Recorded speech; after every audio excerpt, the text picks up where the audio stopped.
Hello guys, dito natin nakuha yung na-post ko na isang parang sa diver, yung oxygen tank. Dito namin nakuha. 3 feet pa lang guys, dito namin nakuha guys. Dito namin nakuha. 3 feet pa lang, dito namin nakuha yung yung oxygen tank. Tsaka guys, dito, sa bandang dito guys, may nakuha kaming isang sign na ulo ng kalabaw. Ulo ng kalabaw yung sign dito. Tsaka binasag lang ng aming kasamahan, yun, nawala na yung sign. So kailangan nating sundan kung saan nakatingin yung kalabaw, at saka gamitan natin ng long range locator at saka itong metal detector.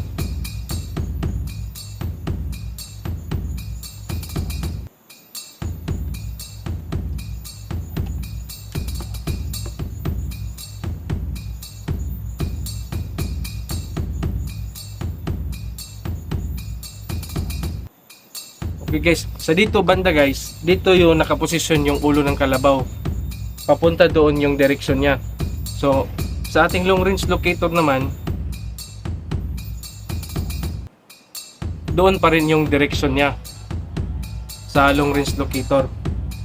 So, kailangan lang natin tong hukayin dito banda. Baka may makita tayong ibang sign dito.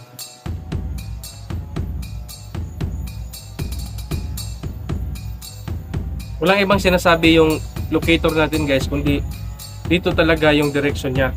Kahit anong galaw mo sa long range locator, dito talaga yung direction niya.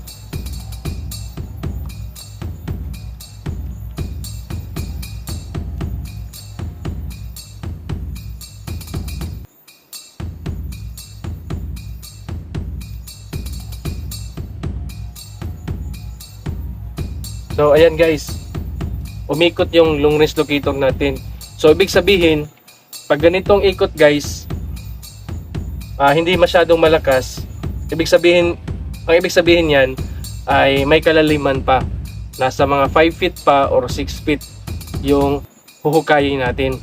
Pero pag yung locator natin ganyan ang pag-ikot, ibig sabihin nandun na tayo sa spot.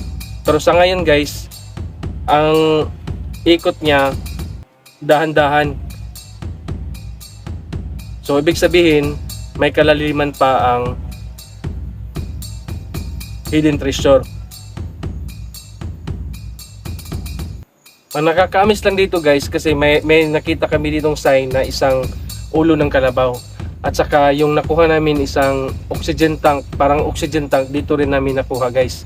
So sa ngayon guys, tatrabahuin muna namin to. Maghukay kami dito banda, sa bandang dito na direction, kung may makikita tayo mga sign na posibleng magtuturo patungo sa hidden treasure.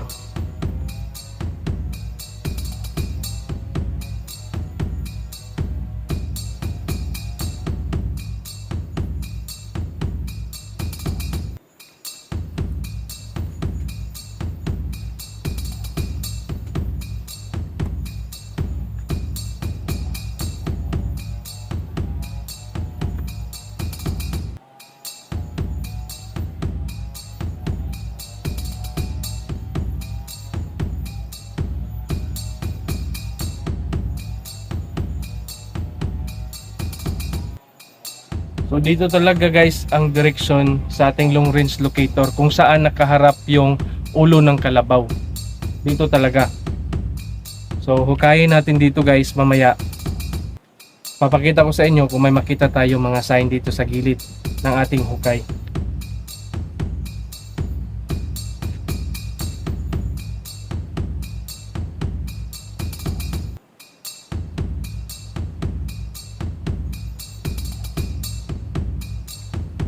So ang gagawin natin dito guys, drip tayo mga 1 meter lang. Baka may makuha tayong mga sign. 1 meter lang yung drip natin patungo doon na direction.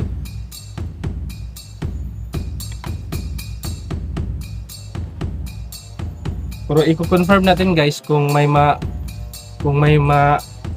tutunog yung detector natin dito.